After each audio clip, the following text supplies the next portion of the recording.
ನಮಸ್ಕಾರ. Welcome to ಕಾಪರೇಜ್ study circle for competitive examinations. ಇತ್ತೀಚೆಗೆ ಪ್ರಿಲಿಮ್ಸ್ ರಿಸಲ್ಟ್ ಸ್ಯಾಡಿಂದು ಸ್ಟೇಟ್ ಅಕೌಂಟ್ಸ್ ಆ್ಯಂಡ್ ಆಡಿಟ್ ಡಿಪಾರ್ಟ್ಮೆಂಟಿಂದು ಪ್ರಿಲಿಮ್ಸ್ ರಿಸಲ್ಟ್ ಬಿಟ್ಟಿದ್ದಾರೆ. ನಿಯರ್ಲಿ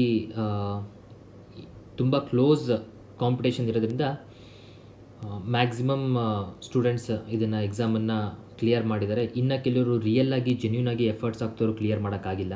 ಫಸ್ಟ್ ಆಫ್ ಆಲ್ ಯಾರ್ಯಾರು ಕ್ಲಿಯರ್ ಮಾಡಿಲ್ಲ ನೀವು ದಯವಿಟ್ಟು ತಲೆ ಕೆಡಿಸ್ಕೊಬೇಡಿ. ಆಪರ್ಚುನಿಟೀಸ್ ಅಫ್ಕೋರ್ಸ್ ಬರುತ್ತೆ. ಇಫ್ ನಾಟ್ ದಿಸ್ ದೆನ್ ಇನ್ನೊಂದು ಆಪರ್ಚುನಿಟಿ ಬರುತ್ತೆ. ಸೊ ಹಾಗಾಗಿ ಆ ವಿಚಾರಕ್ಕಾಗಿ ನೀವು ಬೇಜಾರು ಮಾಡಿಕೊಂಡು ಅದ್ರ ಮೇಲೆ ನೀವು ಟೈಮ್ ಕಳೆಯುವಂಥ ಅವಶ್ಯಕತೆ ಇಲ್ಲ. ಸೊ ಕೀಪ್ ಟ್ರೈಯಿಂಗ್, ನೀವು ಫೈಟ್ ಮಾಡಿ. ಹಾಗಾಗಿ ನಿಮಗೆ ನೆಕ್ಸ್ಟ್ ಎಕ್ಸಾಮ್ಸು, ನೆಕ್ಸ್ಟ್ ನೋಟಿಫಿಕೇಷನ್ ಇನ್ನೂ ಸಾಕಷ್ಟು ಆಪರ್ಚುನಿಟಿಗಳು ನಿಮಗೆ ಸಿಕ್ಕೇ ಸಿಗುತ್ತೆ. ನೀವು ಬೇಜಾರು ಮಾಡ್ಕೊಳ್ಳೋವಂಥ ಅವಶ್ಯಕತೆ ಇದರಲ್ಲಿ ಇಲ್ಲ.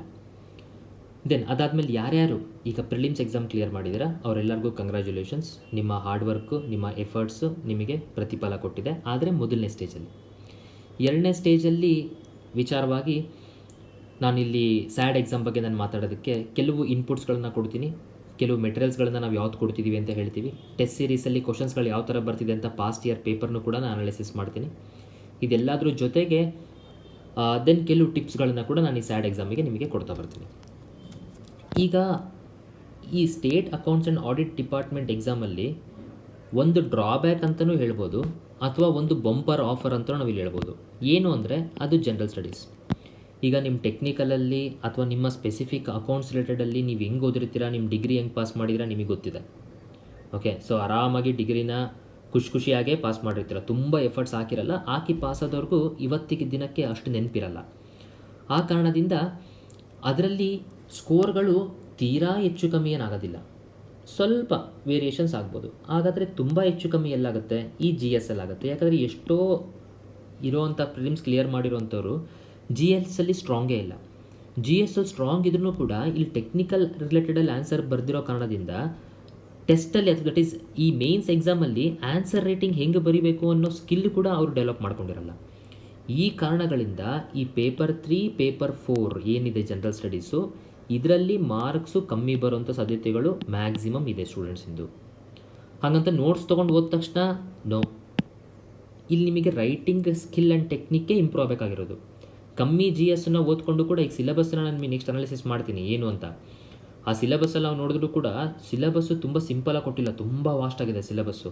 ಅದರಲ್ಲಿ ಏನು ಓದಬೇಕು, ಯಾವ ಸ್ಪೆಸಿಫಿಕ್ ಪಾಯಿಂಟ್ಸ್ ನಾವು ಟಾರ್ಗೆಟ್ ಮಾಡಬೇಕು ಅನ್ನೋದನ್ನು ಕೂಡ ನಾನು ಹೇಳ್ತೀನಿ. ಬಟ್ ಇಲ್ಲಿ ಏನು at the end of the day ನಿಮ್ಮ ರೈಟಿಂಗ್ ಬರವಣಿಗೆ, ಟೆಕ್ನಿಕಲ್ ಪೇಪರ್ ಬರೆಯೋದು ಬೇರೆ ಥರ. ಇಲ್ಲಿ ನೀವೇನು ಪೇಪರ್ 3, ಪೇಪರ್ 4 ಜನರಲ್ ಸ್ಟಡೀಸ್ ಬರೀತೀರಾ, ಇದು ನಿಮ್ಮನ್ನು ಲಿಸ್ಟಲ್ಲಿ ತೊಗೊಂಡೋಗುತ್ತೆ ಅಥವಾ ನಿಮ್ಮನ್ನು ಲಿಸ್ಟಿಂದ ಹೊರಗಡೆ ಆಗುತ್ತೆ. Deciding paper is general studies. So ಈ ಡಿಸೈಡಿಂಗ್ ಪೇಪರ್ ಜನರಲ್ ಸ್ಟಡೀಸ್ ಇರೋದ್ರಿಂದ ತುಂಬ ಕಮ್ಮಿ ಟೈಮ್ ನೀವು ಇದಕ್ಕೆ ಹಾಕ್ಬಿಟ್ಟು ನೀವು ಇದರಲ್ಲಿ ಜಾಸ್ತಿ ಎಡ್ಜ್ ತೊಗೊಂಡ್ರೆ 100% ನಿಮ್ಮ ಲಿಸ್ಟಲ್ಲಿರುತ್ತೆ. ನಾನು ಯಾಕೆ ಹೇಳ್ತಿದ್ದೀನಿ, ಟೆಕ್ನಿಕಲಲ್ಲಿ ನೀವು ಎಷ್ಟೇ ಎಫರ್ಟ್ಸ್ ಹಾಕಿ, ಟೆಕ್ನಿಕಲ್ ಸ್ಟಡೀಸಲ್ಲಿ ಯಾರೋ ಒಬ್ಬನಿಗೆ ಅಂದಾಜು ಅಕಸ್ಮಾತು 100 ಇತ್ತು ಅಂದರೆ ಅವ್ನು ಎಫರ್ಟ್ಸ್ ಹಾಕಿದ್ರೆ ಹಬ್ಬಬ್ಬ ಅಂದರೆ 105 ಬರ್ಬೋದು. ಅರ್ಥ ಆಗ್ತಿದೆಯಾ? ಬಟ್ ಈ GS ಎಲ್ಲರದು ಸ್ಕೋರ್ ಇರೋದೇ 50-60 ನಿಂತಿರುತ್ತೆ. ಯಾಕಂದರೆ ಯಾರಿಗೂ ಆ ಒಂದು GS ಎಫರ್ಟ್ಸಲ್ಲಿ ಅಥವಾ ಮೇನ್ಸ್ ಎಕ್ಸಾಮ್ ಬರೆದಿರೋ ಆ ಒಂದು ಸ್ಕಿಲ್ ಇಲ್ಲದೆ ಇರೋದ್ರಿಂದ 50-60 ಇರುತ್ತೆ. ಒಂದು ಚೂರೇ ಎಫರ್ಟ್ಸ್ ಇದರಲ್ಲಿ ಏನು ನೀವು ಎಫರ್ಟ್ಸ್ ಹಾಕ್ತಿದ್ದೀರೋ ಇದ್ರ ಕಾಲು ಭಾಗ ಎಫರ್ಟ್ಸ್ ನೀವು ಇಲ್ಲಿ ಹಾಕ್ಬಿಟ್ರೆ ಇದು 60 ಇರೋದು ಆರಾಮಾಗಿ 120ಕ್ಕೆ ತರ್ಬೋದು. ಹಾಗಾಗಿ ಎಲ್ಲ ಪೇಪರಲ್ಲೂ ಮಾರ್ಕ್ಸೇ, ನೀವು ಇದರಲ್ಲಿ ತೆಗೆದ್ರೋ ಮ್ಯಾಟ್ರ್ ಆಗಲ್ಲ. ಇಲ್ಲಿ 60 ಮಾರ್ಕ್ಸ್ ಕಟ್ಟಲಿ ನೀವು ಲೀಡ್ ಇಡೋವಂಥ ಒಂದು ಆಪರ್ಚುನಿಟಿ ಇಲ್ಲಿರೋದ್ರಿಂದ ನಾನು ನಿಮಗೆ ರಿಕ್ವೆಸ್ಟ್ ಮಾಡೋವಂಥದ್ದು ಏನು ಅಂತಂದರೆ, at least 1/4 of the day please ನಿಮ್ಮ ಒಂದು ಟೈಮನ್ನು ಜನರಲ್ ಸ್ಟಡೀಸ್ ಓದೋದಕ್ಕೇ ನೀವು ಇಡಿ. ಜನರಲ್ ಸ್ಟಡೀಸ್ ಖಂಡಿತವಾಗಿಯೂ ನಿಮ್ಮನ್ನು ಕಾಪಾಡುತ್ತೆ. ದಯವಿಟ್ಟು ಜನರಲ್ ಸ್ಟಡೀಸಿಗೆ ನೀವು ಕೈ ಮುಗಿದು ಮುನ್ನಡೀರಿ. ನಿಮ್ಮ ಸ್ಯಾಡ್ ಎಕ್ಸಾಮ್ ಕ್ಲಿಯರ್ ಆಗೋದಕ್ಕೆ ಇದೇ ನಿಮಗೆ ಭದ್ರ ಬುನಾದಿ ಆಗುತ್ತೆ. ದೆನ್ ಹಾಗಾದರೆ ಜನರಲ್ ಸ್ಟಡೀಸಿಗೆ ನಾವು ಏನು ಫೋಕಸ್ ಮಾಡಬೇಕು, ಕಾಪರ್ ಏಜ್ ಇನ್ಸ್ಟಿಟ್ಯೂಷನ್ ವತಿಯಿಂದ ಏನೇನು ಸಿಗ್ತಾ ಇದೆ. ದೆನ್ ಅದರಲ್ಲಿ ಈಗ ಇನ್ಸ್ಟಿಟ್ಯೂಷನ್ ವತಿಯಿಂದ ಅಂದ ತಕ್ಷಣ ನಾವು ಹೇಳೋದೇ ಎಲ್ಲ ಫೈನಲ್ಲು ನಮ್ಮ ಇನ್ಸ್ಟಿಟ್ಯೂಷನ್ ನೀವು ಮೆಟೀರಿಯಲ್ ತೊಗೊಂಡ ತಕ್ಷಣ ಪಾಸ್ ಆಗ್ತೀರಾ ಅಂತ ಅಲ್ಲ. ಜನರಲಾಗಿ ನಿಮ್ಮ ಸಹಾಯಕ್ಕೆ ನಾವು ಮೆಟೀರಿಯಲ್ ಅಫ್ಕೋರ್ಸ್ ಕೊಡ್ತಾ ಇದ್ದೀವಿ. ಬಟ್ ಇದ್ರ ಜೊತೆಗೆ ನೀವು ಮಾಡುವಂಥ ಕರ್ತವ್ಯಗಳು ಕೂಡ ಇದ್ದಾವೆ, ಅದನ್ನು ಹೇಳ್ತೀನಿ. ಈಗ ನಾವು ಪ್ರೊವೈಡ್ ಮಾಡ್ತಿರೋಂಥದ್ದು ಮೇನ್ಸ್ ನೋಟ್ಸನ್ನು ಅಫ್ಕೋರ್ಸ್ ಪ್ರೊವೈಡ್ ಮಾಡ್ತೀವಿ. ಇಂಗ್ಲೀಷ್ ಮೀಡಿಯಮಲ್ಲಿ ಪೇಪರ್ 3 ಮತ್ತು ಪೇಪರ್ 4 ನಾವು ಇದನ್ನು ಪ್ರೊವೈಡ್ ಮಾಡ್ತೀವಿ. ಇದನ್ನು ನೀವು ಇಲ್ಲಿರುವಂಥ ಮೇಲ್ ಐಡಿಗೆ ನೀವು ಮೇಲ್ ಮಾಡಿದ್ರೆ ದೆನ್ ಡೀಟೇಲ್ಸ್ ಪ್ರಕಾರ ನಿಮಗೆ ಅದು ಪೇಮೆಂಟು, ಕೊರಿಯರು ಅದೆಲ್ಲ ನಿಮಗೆ ಆರ್ಡರ್ ಆಗಿ ಆಗ್ತಾ ಹೋಗುತ್ತೆ. ಸೊ ಇದ್ರ ಬಗ್ಗೆ ನೀವು ವರಿ ಮಾಡ್ಕೊಳ್ಳೋಂಥ ಅವಶ್ಯಕತೆ ಇಲ್ಲ. ದೆನ್ ಅದಾದಮೇಲೆ ಇಲ್ಲಿ ಎಷ್ಟೇ ಓದಿದ್ರೂ ಅಟ್ ದ ಎಂಡ್ ರೆಪ್ರೆಸೆಂಟೇಷನ್ ಮಾಡಬೇಕು. ಹಾಗಾಗಿ 6 ಟೆಸ್ಟ್ಗಳನ್ನು ನಾನು ಪ್ರೊವೈಡ್ ಮಾಡ್ತಿದ್ದೀನಿ. ಪೇಪರ್ 3 ಮತ್ತು ಪೇಪರ್ 4ಗೆ ಮೇನ್ಸ್ ಎಕ್ಸಾಮ್ ಹೆಂಗಿರುತ್ತೋ ಅದೇ ಥರನೇ ಪ್ರೊವೈಡ್ ಮಾಡ್ತಿದ್ದೀವಿ. ದೆನ್ ಇದರಲ್ಲಿ ನಿಮಗೆ detail line by line analysis ಆಗುತ್ತೆ, ನಿಮಗೆ ಫೀಡ್ಬ್ಯಾಕ್ ಸಿಗುತ್ತೆ. ಆ ಕಾರಣದಿಂದ test series is also one of the important. ನೀವು ಎಷ್ಟು ಓದಿದ್ರೂ ಅದು ಒಂದು ಸೈಡು, ದೆನ್ ನೀವು ಇಲ್ಲಿ ಬರೆದು ರೆಪ್ರೆಸೆಂಟೇಷನ್ ಮಾಡಿ ಬೇರೆಯವ್ರಿಗಿಂತ ಎಡ್ಜ್ ತೊಗೊಳೋದು ಇದು ಇನ್ನೊಂದು ಸೈಡು. ಹಾಗಾಗಿ ಟೆಸ್ಟ್ ಸೀರೀಸ್ ಕೂಡ ನಾವು ನಿಮಗೆ ಪೇಪರ್ 3 ಮತ್ತು ಪೇಪರ್ 4 ಅಷ್ಟೇ, ಎಲ್ಲದಕ್ಕೂ ಕೊಡ್ತಿಲ್ಲ. ನಿಮಗೆ ಅಕೌಂಟ್ಸಿಂದ ಪೇಪರೆಲ್ಲ ಕೊಡ್ತಿಲ್ಲ, ಬರೀ ಜನರಲ್ ಸ್ಟಡೀಸಿಂದ ಮಾತ್ರ ನಾವಿಲ್ಲಿ ಪ್ರೊವೈಡ್ ಮಾಡ್ತಿರೋದು. ದೆನ್ ಆಲ್ಸೋ ಮೆಂಟಲ್ ಎಬಿಲಿಟಿ ಅಂತ ಒಂದು ಟಾಪಿಕ್ ನಿಮಗಲ್ಲಿದೆ. ಲಾಸ್ಟ್ ಇಯರ್ ಪೇಪರೆಲ್ಲ ಅನಾಲಿಸಿಸ್ ಮಾಡಿದ್ರೆ 60 ಮಾರ್ಕ್ಸ್ ನಿಮಗೆ ಇದರಲ್ಲಿ ಬರುತ್ತೆ. 60 ಮಾರ್ಕ್ಸ್ ಇಸ್ ಸಮಥಿಂಗ್ ಹ್ಯೂಜ್. ನೀವು ಓದೋವಂಥ ಅಕೌಂಟ್ಸ್ ಆಡಿಟ್ಸಲ್ಲಿ ಬರುತ್ತಲ್ಲ, ಅದರಲ್ಲಿ ಬರೋಂಥದ್ದಲ್ಲ ಇದು. Time and distance, time and work, ಇದು ಹ್ಯೂಜ್ ಇದು. ಸೊ ಇದಕ್ಕಾಗಿ ನಾನು ನಿಮಗೆ 60 ಅವರ್ಸ್ ನಾನು ಪಾಠ ಮಾಡ್ತೀನಿ. ಓಕೆ, 60 ಅವರ್ಸ್ ಪಾಠ ಅಂದರೆ ನೀವು ಹೆಚ್ಚು ಕಮ್ಮಿ ಡೈಲಿ 2 ಅವರ್ಸ್ ನೋಡಿದ್ರೂ 30 ದಿನದಲ್ಲಿ ಮುಗಿದೋಗುತ್ತೆ. ಡೈಲಿ 3 ಅವರ್ಸ್ ನೋಡಿದ್ರೆ 20 ದಿನದಲ್ಲಿ ಮುಗಿದೋಗುತ್ತೆ. ಅರ್ಥ ಆಗ್ತಿದೆಯಾ? ಸೊ ಆ ಕಾರಣದಿಂದ 60 ಅವರ್ಸ್ ಆನ್ಲೈನ್ ಕ್ಲಾಸಸ್, ನಿಮಗೆ ID ಪಾಸ್ವರ್ಡ್ ನಾನು ಕೊಟ್ಬಿಡ್ತೀನಿ. 24 ಅವರ್ಸ್ ಯಾವಾಗಾದರೂ ನೀವು ID ಪಾಸ್ವರ್ಡ್ ಹಾಕಿದ್ರೆ ನಿಮಗೆ ಕ್ಲಾಸಸ್ ಬರುತ್ತೆ. 24 ಟಾಪಿಕನ್ನು ನಾವು ಇಲ್ಲಿ ಮುಗಿಸ್ಕೊತೀವಿ. ಓಕೆ, ಸೊ ಈ 3 ಕೋರ್ಸ್ಗಳನ್ನು ನಾವು ಇಲ್ಲಿ ಪ್ರೊವೈಡ್ ಮಾಡ್ತಿದ್ದೀವಿ. ದೆನ್ ಈಗ ನಾವು ಮೇನ್ಸಿನ ಸಿಲೆಬಸ್ ಸ್ವಲ್ಪ ಅನಲೈಸ್ ಮಾಡೋಂಗಿದ್ರೆ, ಮೇನ್ಸಲ್ಲಿ ನಮಗೆ ಪೇಪರ್ 3 ಜನರಲ್ ಸ್ಟಡೀಸ್ ಸಿಲೆಬಸ್ ಇದೆ. Then paper 4 general studies syllabus ಕೂಡ ಇದೆ. ಪೇಪರ್ 3 ಈ ಸಿಲೆಬಸ್ಸಲ್ಲಿ ನಾನು ಮೆಟೀರಿಯಲ್ ಕೊಡ್ತಿರೋದ್ರಲ್ಲಿ ಇದು statistical analysis, graph, diagram and etcetera ಅಂತಿದೆ. ಈ ಎಕ್ಸೆಟ್ರಾನ ವರ್ಡ್ಗಳೇ ಡೇಂಜರು. ಇಲ್ಲಿ ನಾನು ಎಷ್ಟೇ ಮೆಟೀರಿಯಲ್ ನಿಮಗೆ ಕೊಡ್ತಾ ಹೋದ್ರೂ ಎಕ್ಸೆಟ್ರಾ ಅಂತಿರೋದ್ರಿಂದ ಒಂದಲ್ಲ ಎರಡಲ್ಲ ಟಾಪಿಕ್ಗಳು ನಾವು ಬಿಟ್ಟೇ ಇರಬೇಕಾಗುತ್ತೆ. ದೆನ್ ಒಬ್ಬೊಬ್ಬರು ಇದನ್ನು ಸಾಲ್ವ್ ಮಾಡೋ ಮೆಥಡ್ ಒಂದೊಂದಿರೋದ್ರಿಂದ ನಾನಿಲ್ಲಿ ನನ್ನ ಮೆಥಡನ್ನು ಇದನ್ನು ಕೊಟ್ಟು ಇಲ್ಲಿ ಈ ಒಂದು ಟಾಪಿಕ್ಕಿಗೆ ಏನೇ ಮಾಡಿದ್ರೂ ಅದಕ್ಕೆ ಜಸ್ಟಿಫೈ ನಾವು ಮಾಡೋಕ್ಕಾಗಲ್ಲ. ಆ ಕಾರಣದಿಂದ ಇದನ್ನು ನಾವು ಬಿಡ್ತಾ ಇದ್ದೀವಿ. ಸೊ ಹಾಗಾದರೆ ಪೇಪರ್ 3 ಜನರಲ್ ಸ್ಟಡೀಸಲ್ಲಿ ಏನಿರುತ್ತೆ ನಿಮಗೆ? Modern history of India, Indian culture, history and culture of Karnataka, ಇದಿಷ್ಟು ಇರುತ್ತೆ. Current events of states, almost current events of states, national and international importance, almost 1 ಇಯರಿಂದು ಇಂಪಾರ್ಟೆಂಟ್ ವಿಚಾರಗಳನ್ನು ನಾವಿಲ್ಲಿ ಕವರ್ ಮಾಡ್ತೀವಿ. ನಿಮಗೆ ಅರ್ಥ ಆಗ್ತಿದೆಯಾ? Then paper 4 general studies syllabus ಅಂದಾಗ Indian polity, special reference to ಇದು, Karnataka and India economy, Karnataka and India geography, then science and tech with respect to development in Karnataka and India ಇದು. ಸೊ ಹಾಗಾಗಿ ಇಲ್ಲಿ ಈ ಒಂದು statistical analysis, then graphs and diagrams ಬಿಟ್ಬಿಟ್ಟು ಮಿಕ್ಕಿದ್ದನ್ನು ನಾನು ಇಲ್ಲಿ ನಿಮಗೆ ಪ್ರೊವೈಡ್ ಮಾಡ್ತಿದ್ದೀನಿ ನೋಟ್ಸನ್ನು. ಓಕೆ, ಮೇನ್ಸ್ ನೋಟ್ಸ್ ಇರುತ್ತೆ, ಇಂಗ್ಲೀಷ್ ಮೀಡಿಯಮ್ ಇರುತ್ತೆ, ಇದೇ ಥರ ಫಾರ್ಮ್ಯಾಟಲ್ಲೇ ಇರುತ್ತೆ. ಪಕ್ಕದಲ್ಲಿ practice questions, diagrammatic representation, current affairs, interlink ಎಲ್ಲದೂ ನಿಮಗೆ ಇದರಲ್ಲಿ ಅವೈಲೇಬಲ್ ಇರುತ್ತೆ. ಈ ನೋಟ್ಸ್ ಯಾರಿಗೆ ಬೇಕಾದಲ್ಲಿ ನೀವು ಇದನ್ನು ಈ ಮೇಲ್ ಐಡಿಗೆ ನೀವು ಮೇಲ್ ಮಾಡಿ. ನಮಗೆ ನೋಟ್ಸ್ ಇಲ್ಲ ಸರ್, ನಾವು ಸೆಲ್ಫ್ ಪ್ರಿಪೇರ್ ಮಾಡೋರಿದ್ದೀವಿ, ನಮಗೆ ನೋಟ್ಸ್ ತೊಗೊಳೋಕ್ಕಾಗಲ್ಲ, ಹಾಗಾದರೆ ಏನು ಮಾಡಿ? ಮಾಡರ್ನ್ ಹಿಸ್ಟ್ರಿ ಆಫ್ ಇಂಡಿಯಾಗೆ ಸ್ಪೆಕ್ಟ್ರಮ್ ಬುಕ್ ಬರುತ್ತೆ. ಸ್ಪೆಕ್ಟ್ರಮ್ ಬುಕ್ ನೀವು ಓದಿದ್ರೆ ಅದು ಎನಫ್. ದೆನ್ ಇಂಡಿಯನ್ ಕಲ್ಚರಿಗೆ ನಮಗೆ ಟಾಟಾ ಮೆಗ್ರಲ್ ಪಬ್ಲಿಕೇಶನ್ಸು, ಆಮೇಲೆ ಅಥವಾ ನಿಮಗೆ ಗೌರ್ಮೆಂಟ್ ವೆಬ್ಸೈಟ್ಸ್ಗಳು, ಓಕೆ, ಆಮೇಲೆ ದೆನ್ ಸೋ ಮೆನಿ ಮೆಟೀರಿಯಲ್ಸ್ಗಳು ಸಿಗುತ್ತೆ, ಅದು ನೋಡ್ಬೋದು. ಕರ್ನಾಟಕ ಹಿಸ್ಟ್ರಿ ಕಲ್ಚರ್ಗೂ ಅಷ್ಟೇ ನಿಮಗೆಲ್ಲ ಸ್ಟ್ಯಾಂಡರ್ಡ್ ಟೆಕ್ಸ್ಟ್ ಬುಕ್ಗಳು ಸಿಗುತ್ತೆ. ನೀವು ಆ ಟೆಕ್ಸ್ಟ್ ಬುಕ್ಗಳನ್ನು ತೊಗೊಂಡು ಎಂಡ್ ಟು ಎಂಡ್ ಪೂರ ಓದಕ್ಕೆ ಹೋಗ್ಬೇಡ್ರಿ. ಯಾಕಂದರೆ ಇವೆಲ್ಲ ಟೆಕ್ಸ್ಟ್ ಬುಕ್ಗಳು ಬೇಕಾಗಿರುವಂಥ ಎಲ್ಲ ಟೆಕ್ಸ್ಟ್ ಬುಕ್ಗಳು ನೀವು ತೊಗೊಂಡ್ರೆ ನಿಮಗೆ ಹೆಚ್ಚು ಕಮ್ಮಿ ಒಂದು 4,000ದಿಂದ 5,000 ಪೇಜ್ಗಳಾಗ್ಬಿಡುತ್ತೆ. ಅರ್ಥ ಆಗ್ತಿದೆಯಾ? ಸೊ ಒಂದು 4,000ದಿಂದ 5,000 ಪೇಜ್ಗಳು ನಿಮಗೆ ಆಗೋದ್ರಿಂದ ಇಲ್ಲಿ ಏನಾಗುತ್ತೆ ಪ್ರಾಬ್ಲಮ್ಮು, ಈ ಕಮ್ಮಿ ಟೈಮಲ್ಲಿ ಓದೋದಕ್ಕಾಗಲ್ಲ. ನೀವೇನು ಮಾಡಬೇಕು? ಒಂದು ಟಾಪಿಕ್ಗಳನ್ನು, ಸಣ್ಣದಾಗಿರೋಂಥ ಒಂದು ಟಾಪಿಕನ್ನು ತೊಗೊಂಡು ಆ ಟಾಪಿಕ್ ಮೇಲೆ ಒಂದು 5 ಪಾಯಿಂಟ್ಗಳನ್ನು ನೀವು ರೆಡಿ ಮಾಡ್ಕೋಬೇಕು. ಜಾಸ್ತಿ ಅವಶ್ಯಕತೆ ಇಲ್ಲ, ಒಂದು 5 ಪಾಯಿಂಟ್ಗಳನ್ನು ರೆಡಿ ಮಾಡಿಕೊಂಡ್ರೆ ದೆನ್ ನೀವು ಆನ್ಸರ್ ಬರೆಯೋದಕ್ಕೆ ಸಾಧ್ಯ.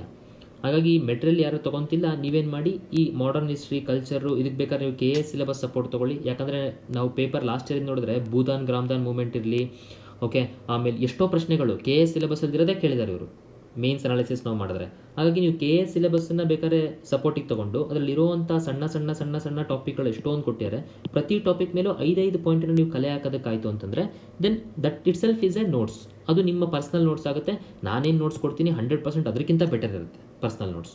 ಓಕೆ, ಸೊ ಪರ್ಸ್ನಲ್ ನೋಟ್ಸ್ ಮಾಡ್ಕೊಂಡವರು ಮಾಡಿ, ಇಲ್ಲ ನೋಟ್ಸ್ ಅವಶ್ಯಕತೆ ಇರೋರು ನೀವು ನಮ್ಮ ಈ ನೋಟ್ಸನ್ನು ತೊಗೊಬೋದು. ಇದನ್ನು ತೊಗೊಳೋದಕ್ಕೆ ನೀವು ಈ ಮೇಲ್ ಐಡಿಗೆ ಮೇಲ್ ಮಾಡಿ. ಓಕೆ, ನೋಟ್ಸಿನ ವಿಚಾರ ಈ ರೀತಿ ಇದೆ. ದೆನ್ ಎರಡನೇದು ನಾವು ನಿಮಗೆ ಪ್ರೊವೈಡ್ ಮಾಡ್ತಿದ್ದೀವಿ ಟೆಸ್ಟ್ ಸೀರೀಸ್. ನಾನು ಹೇಳ್ದಂಗೆ based on analysis of the past paper. ಈಗ ನೀವು ಪಾಸ್ಟ್ ಪೇಪರ್ ನೋಡಿದ್ರೆ ನೋಡಿ, rule of commissioners, princely state, okay, KS syllabus, Christian missionary, KS ಸಿಲೆಬಸ್ಸಿಂದು, unification of Karnataka, okay, Gram Swaraj, Bhoodan Gramdan movement ಹೋದ ವರ್ಷದ ಕ್ವಶನ್ ಇದು, ಓಕೆ, ಸೊ ಈ ಕ್ವಶನ್ಸ್ಗಳನ್ನೆಲ್ಲ ಅನಾಲಿಸಿಸ್ ಮಾಡಿದ್ರೆ ನನಗೆ ಇದರಲ್ಲಿ ಏನೋ ಸ್ಪೆಷಲ್ ಅನ್ನಿಸ್ತಿಲ್ಲ, ಇಸ್ ನಥಿಂಗ್ ಬಟ್ KS ಅನ್ನಿಸ್ತಿದೆ.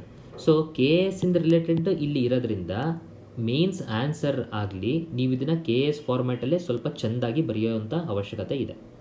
ಓಕೆ, ಸೊ ಹಾಗಾಗಿ ನೀವು ಪ್ರೀವಿಯಸ್ ಇಯರ್ ಪೇಪರ್ ನೋಡಿದ್ರೆ ಈಗ ಇಲ್ಲಿ ಇಂಡಿಯನ್ ಕ್ಲೈಮೇಟ್ ನೋಡಿ, ಮಾನ್ಸೂನ್ ವಿಂಡ್ಸು, ಇದು ಜಿಯೋಗ್ರಫಿ ಇದೆ, ಆ್ಯಂಡ್ ತುಂಬ ಸಿಂಪಲ್ಲು ಕೊಡ್ತಿಲ್ಲ ಇವರು. It's also depth. ಈಗ ನೋಡಿ ಕ್ರಿಟಿಕಲ್ ಅಂತಂದ್ಬಿಟ್ಟು ಹೇಳ್ತಿದ್ದಾರೆ. ಓಕೆ, ನಾನು ಟೆಲಿಗ್ರಾಮ್ ಚಾನಲಲ್ಲೆಲ್ಲ ವರ್ಡ್ಸ್ಗಳು ಹಾಕಿದ್ದೀನಿ. ಕ್ರಿಟಿಕಲಾಗಿ ನೀವು ಅನಾಲಿಸಿಸ್ ಮಾಡಿ ಅಂದರೆ ಏನು, ಕಮೆಂಟ್ ಮಾಡಿ ಅಂದರೆ ಏನು, ಡಿಸ್ಕಸ್ ಮಾಡಿ ಅಂದರೆ ಏನು, ಅವೆಲ್ಲವೂ ಬರುತ್ತೆ. ಓಕೆ, ಇಸ್ರೋ ಇನಿಷಿಯೇಟಿವ್ಸು, ಇವೆಲ್ಲ ಡೆಪ್ತಲ್ಲಿರುವಂಥ ಕ್ವಶನ್. ನಿಮಗೆ ಕ್ಲಿಯರಾಗಿ ಇದ್ರ ಬಗ್ಗೆ ಅಂಡರ್ಸ್ಟ್ಯಾಂಡಿಂಗ್ ಇದ್ದರೆ ಮಾತ್ರ ಆಗುತ್ತೆ. ಹಾಗಾಗಿ ಇಲ್ಲಿ ನೀವು ಟೆಸ್ಟ್ಗಳನ್ನು ಬರೆಯೋದು ಅತ್ಯವಶ್ಯಕ. ನೀವು ಅದೇನು ನಾನು ನಿಮಗೆ ಅವಾಗಲೇ ಹೇಳಿದ್ನಲ್ಲ, 5 ಪಾಯಿಂಟ್ ಒಂದರಲ್ಲಿ ಇದ್ರೂ ಆ 5 ಪಾಯಿಂಟನ್ನು ಚೆಂದಾಗಿ ಹೆಂಗೆ ರೆಪ್ರೆಸೆಂಟ್ ಮಾಡಬೇಕು ಅನ್ನೋದನ್ನು ನಾವು ಟೆಸ್ಟ್ ಸೀರೀಸಲ್ಲಿ ಹೇಳ್ಕೊಡುವಂಥದ್ದು.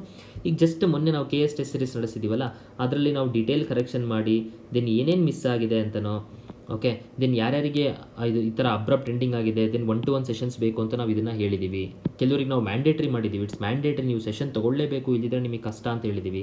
ಈ ರೀತಿಯಾಗಿ ಇಲ್ಲೂ ಕೂಡ 6 ಟೆಸ್ಟ್ಗಳು ನಿಮಗೆ ಇಂಡಿವಿಜುವಲ್ ಆಗಿ ಅನಾಲಿಸಿಸ್ ಇಲ್ಲಿ ಆಗುತ್ತೆ.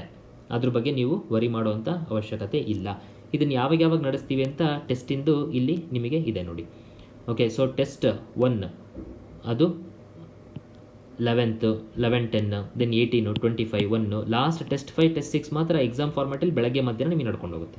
ಈ 6 ಟೆಸ್ಟ್ ಬರೆದು ಅದರಲ್ಲಿ ಸಾಕಷ್ಟು ಫೀಡ್ಬ್ಯಾಕ್ ಕೊಡ್ತೀನಿ, ಸಾಕಷ್ಟು ರೆಪ್ರೆಸೆಂಟೇಷನ್ ಟೆಕ್ನಿಕ್ ಹೇಳ್ಕೊಡ್ತೀನಿ. ಹಾಗಾಗಿ ನನ್ನ ನೋಟ್ಸ್ ತೊಗೊಂಡು ಯಾರು ಓದಿದ್ರೋ ಅವ್ರಿಗಿಂತ ಇನ್ನೂ ಒಂದು ಸ್ಟೆಪ್ ಎಕ್ಸ್ಟ್ರಾ ಎಡ್ಜ್ ಬರೋ ಥರ ನಾನು ನಿಮಗೆ ಈ ಟೆಸ್ಟ್ ಸೀರೀಸಲ್ಲಿ ರೆಡಿ ಮಾಡಿಸ್ತೀವಿ. ಓಕೆ, ಅದು ಬೇಕಾದಲ್ಲಿ ಕೂಡ ಸೇಮ್ ಮೇಲ್ ID ಫೋನ್ ನಂಬರಿಗೆ ನೀವು ಫೋನ್ ಮಾಡಿ. ಮೂರನೇ ವಿಚಾರ ನಾವಿಲ್ಲಿ ಹೇಳ್ತಿದ್ದೀವಿ mental ability, which is very important. Paper 3 general ಸ್ಟಡೀಸಲ್ಲಿ ಸ್ಟ್ಯಾಟಿಸ್ಟಿಕಲ್ ಅನಾಲಿಸಿಸ್ ಆ್ಯಂಡ್ ಡಯಾಗ್ರಾಮ್ಸ್ ಅಂತಿದೆ. ನಾವು ಪಾಸ್ಟಿಂದೆಲ್ಲ ಅನಾಲಿಸಿಸ್ ಮಾಡ್ತಾ ಬಂದರೆ ಇದು ನಮಗೆ time and work, okay, then ಆಮೇಲೆ ಇದು ಆ್ಯಾವ್ರೇಜಿಂದು, ಕಮಾಡಿಟಿ ಪ್ರೈಸು, ಮತ್ತು ಒನ್ಸ್ ಅಗೇನ್ ಪ್ರೈಸಿಂದು, ಮತ್ತು time and work, then number series, okay, ಆಮೇಲೆ ನಮಗೆ ಇದು ಪ್ರೊಬಬಿಲಿಟಿ, ದೆನ್ ಪರ್ಮಿಟೇಷನ್ ಕಾಂಬಿನೇಷನ್ನು, ಇದು ಮಿಕ್ಸ್ಚರ್ಸು, ಓಕೆ, ಆ್ಯಂಡ್ ಇಲ್ಲಿ ಪ್ರಾಫಿಟ್ ಆ್ಯಂಡ್ ಲಾಸು ಕೂಡ ಇನ್ವಾಲ್ವ್ ಮಾಡ್ಕೊಂಡಿದ್ದಾರೆ. ಸಿಂಪಲ್ ಇಂಟ್ರೆಸ್ಟ್, ಕಾಂಪೌಂಡ್ ಇಂಟ್ರೆಸ್ಟ್, ಎಲ್ಲ ಟಾಪಿಕ್ ಮೇಲೂ ಇಲ್ಲಿ ಕೇಳ್ತಿದ್ದಾರೆ.